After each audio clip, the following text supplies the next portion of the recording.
All right, so I think we're going to go ahead and get started.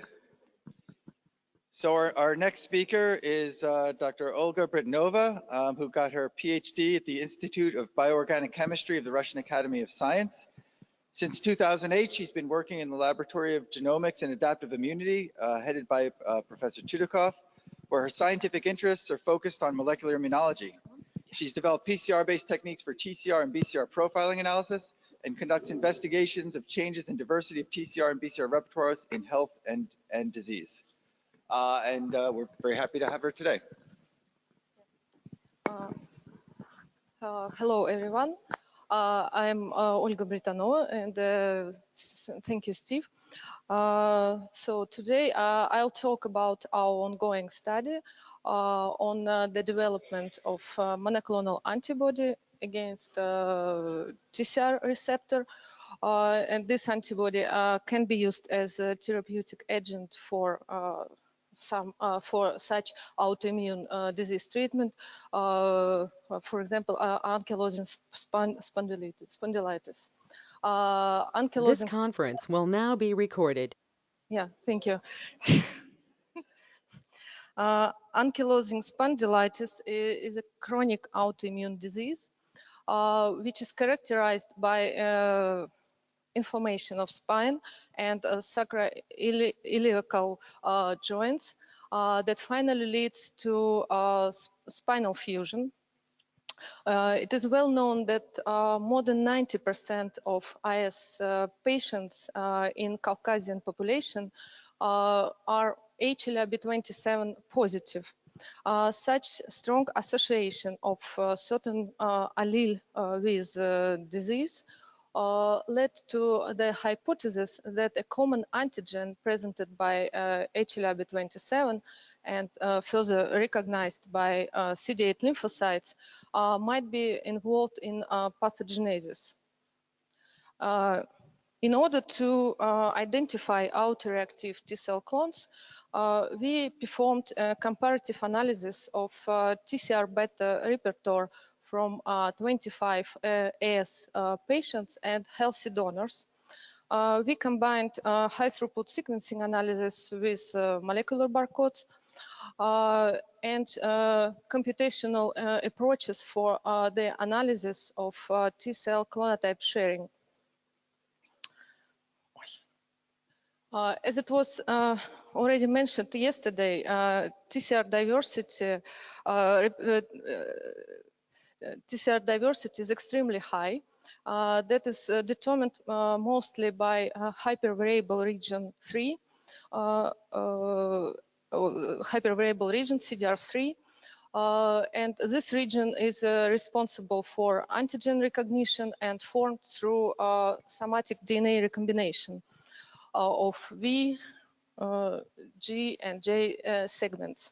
The generation of probability clonotypes are different, and the basic idea of the experiment which we did was following. The T-cell clonotypes with high generation probability can be detected more often among donors than T-cell clonotypes with low generation probability.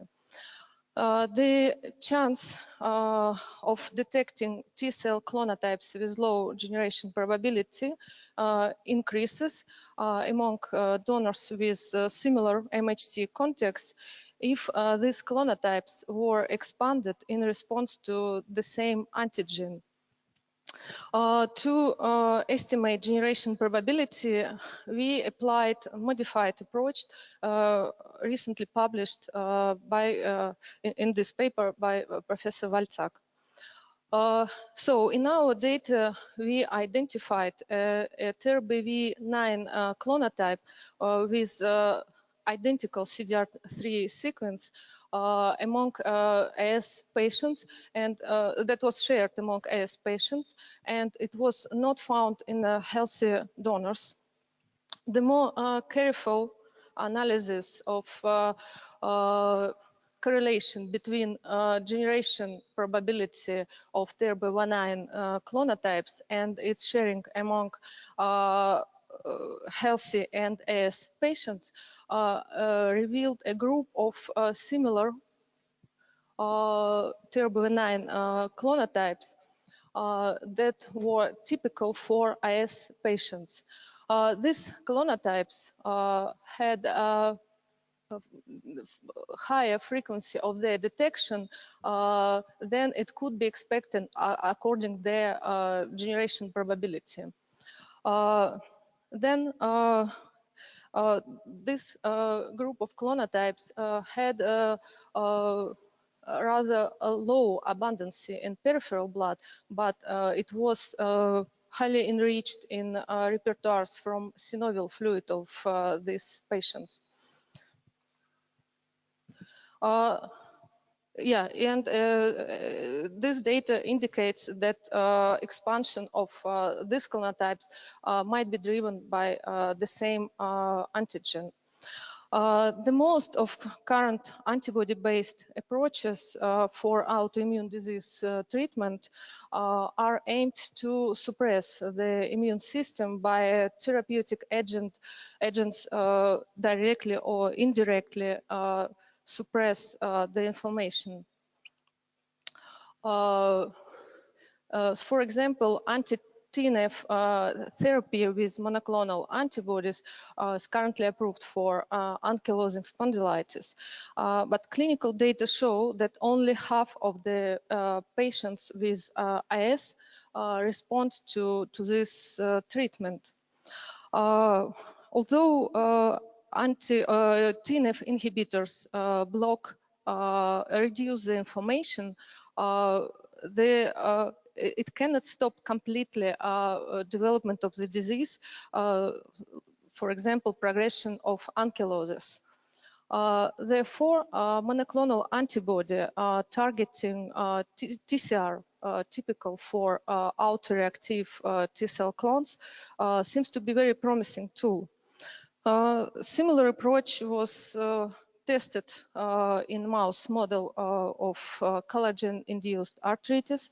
It was shown that injection of certain of antibody against certain TCR prevented the development of the disease. In collaboration with Russian biotech company, chimeric and humanized antibody against variable domain encoded by TRBV9 were generated, and we tested specificity and biological activity of this antibody in vitro and in vivo tests. Chimeric anti-TRBV9 antibody contains constant human constant domains and red variable domains. Using ForteBio system, analysis of the kinetic binding with several soluble TCRs was performed, and the chimeric clone with best performance was further humanized till 72%. Both these agents carry IgG1 Fc allotype that initiates antibody-dependent and complement-dependent cytotoxic reaction. And also both these antibodies, chimeric and humanized, bind with very high affinity their target, forming very stable complexes. So to confirm the specificity of this antibody, we perform lymphocyte sorting and then sequencing-based analysis of TCR repertoires. For this, we collected T cells positive for TRBV9 and T cells negative for TRBV9, prepare cDNA library of T cell repertoires, and then sequence it.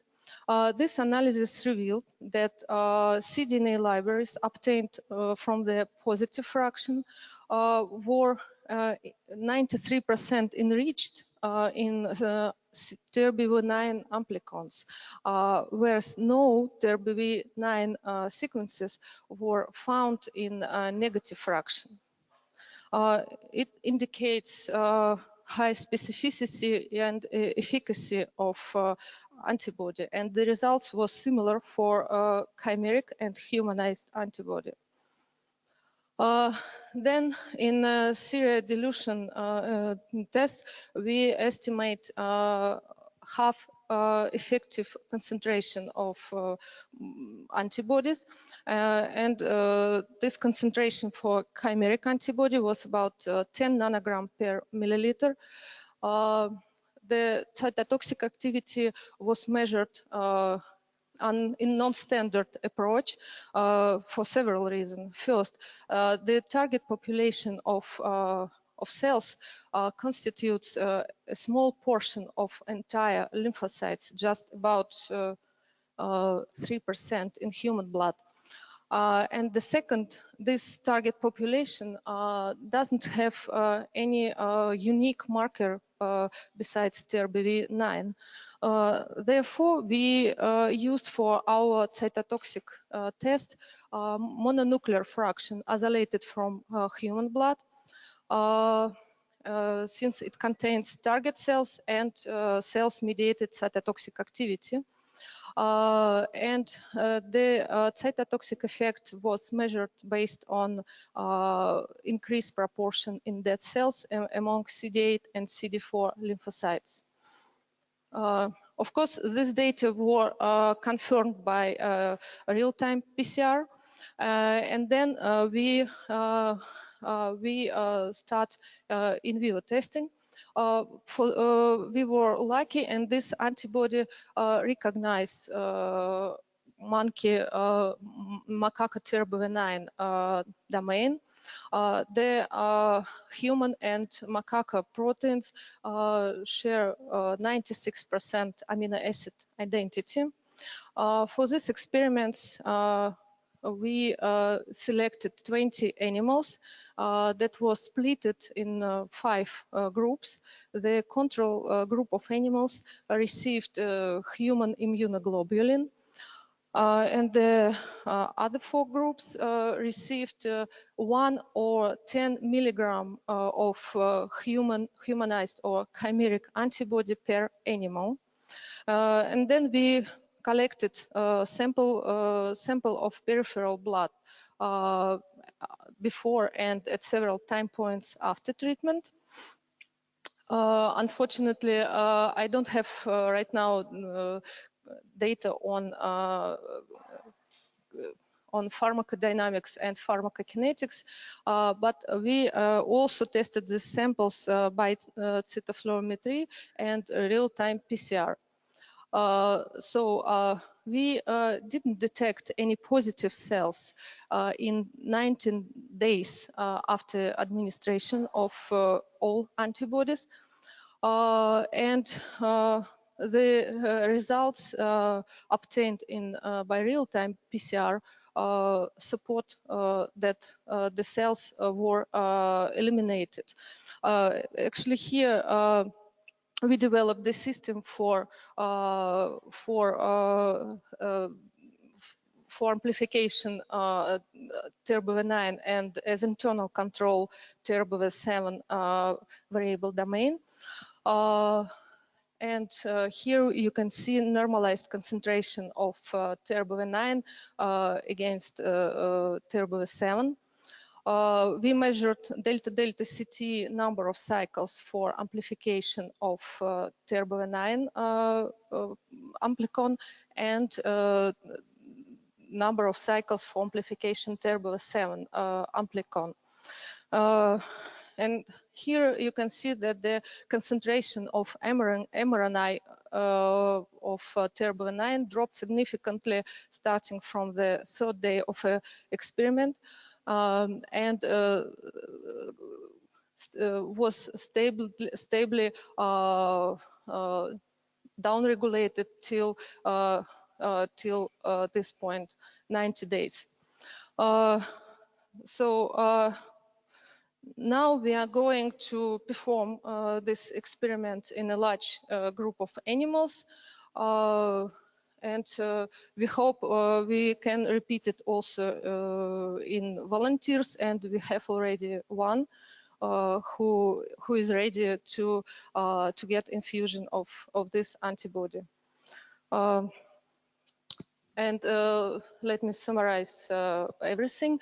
So the consensus typical for ankylosing spondylitis were identified. Similar consensus was recently published also by another group, Warham. All these clonotypes belong to TRBV9 family group. Monoclonal and humanized antibody, chimeric and humanized antibody were obtained, and this antibody provides efficiently cytotoxic depletion of TRBV9 positive cells. Yeah, very short, but yeah, that's it. And this is a group of people who were involved in this project. Yeah, thank you very much.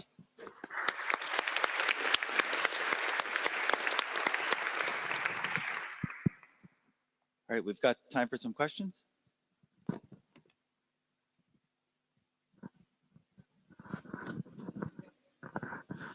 Hi. So is the T cell response in ankylosing spondylitis known to be highly oligoclonal? Yeah, probably, but at least our data suggests that in the beginning of the disease, TRBV9 clones are involved. Yeah.